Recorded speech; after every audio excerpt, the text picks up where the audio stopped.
magaalada London ayaa maanta waxaa ka furmay shirka hordhaca u ah shirka guud ee Soomaaliya loo qabanayo sanadka 2017 taasoo hore u soo qaban qaabisay dawladda waddanka Ingiriiska. haddaba TV-ga Universal ayaa wareysi gaar ah wuxuu la yeeshay wasiirka arrimaha dibadda ee waddanka Ingiriiska Boris Johnson. su-aashii ugu horreysay oo Cabdixafiid oo ah wariyaha TV-ga Universal oo weydiiyey Boris Johnson ayaa ahayd maxay tahay sababta xilligan ku soo beegay in shirkan loo qabto Soomaaliya maadaama hore shirar badan ee Soomaaliya loo qabtay. Well, actually, there's been umpteen conferences on Somalia in the last couple of decades, and I'll tell you why we think this is a very important meeting. It's because we have a moment of hope. Boris Johnson ayaa yiri muhiimadda shirkan waa in dawladda uu hogaamiyo madaxweyne Farmaajo u bixisay ama hore u sameysay dadaal badan oo ku aadan ayagoona sidoo kale kaashanaya maamul goboleedyada dalka ka jira sidii amniga waxa ay u qaban lahaayeen. taasi ayaa wuxuu sheegay in asaga muhiim ay u tahay. wasiirka ayaa intaasi ku daray anigoo waa ogahay inay jiraan dhibaato badan oo xagga amniga gaar ahaan al-shabaab dagaalka ee kula jirto dawladda, balse muhiimadda ayaa waxay tahay in la sii wado in Soomaaliya sidii looga taageeri lahaa wax waliba gaar ahaan markay timaado xagga amniga. Soomaaliya waxay muhiim u tahay dhammaanteena waxaana rabnaa in Soomaaliya ay ka dhacdo nabad iyo waliba kala dambeyn iyo waliba guud ahaan qaaradda Afrika.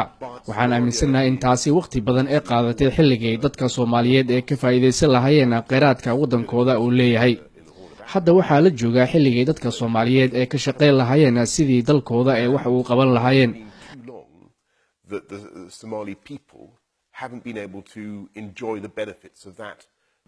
anigu waxaan aaminsanahay in madaxweyne Farmaajo uu yahay shakhsi la aamini karo sidii uu samato bixin lahaa xaaladda cakiran ee dalka oo ka jiro, gaar ahaanna waan garab taagannahay. waxaan rajaynaynaa dhammaanteen iyo waliba anigoo kaashanayna qaramada midoobay iyo madaxweyne Farmaajo in guul ah ka soo hoyno shirkan ka bilowday magaalada tan ee London.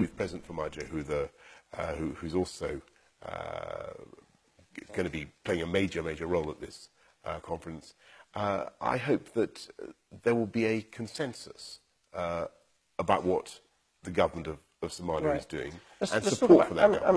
ugu dambeyn mar wax laga weydiiyey Boris Johnson awoodda al-shabaab inay tahay mid dagaal looga roonaan ama xal lagu gaari karin, sidaas darteed ma dhici kartaa in shirarkan hadda ka socdo magaalada London wadahadal lala furo al-shabaab si xal loo gaaro.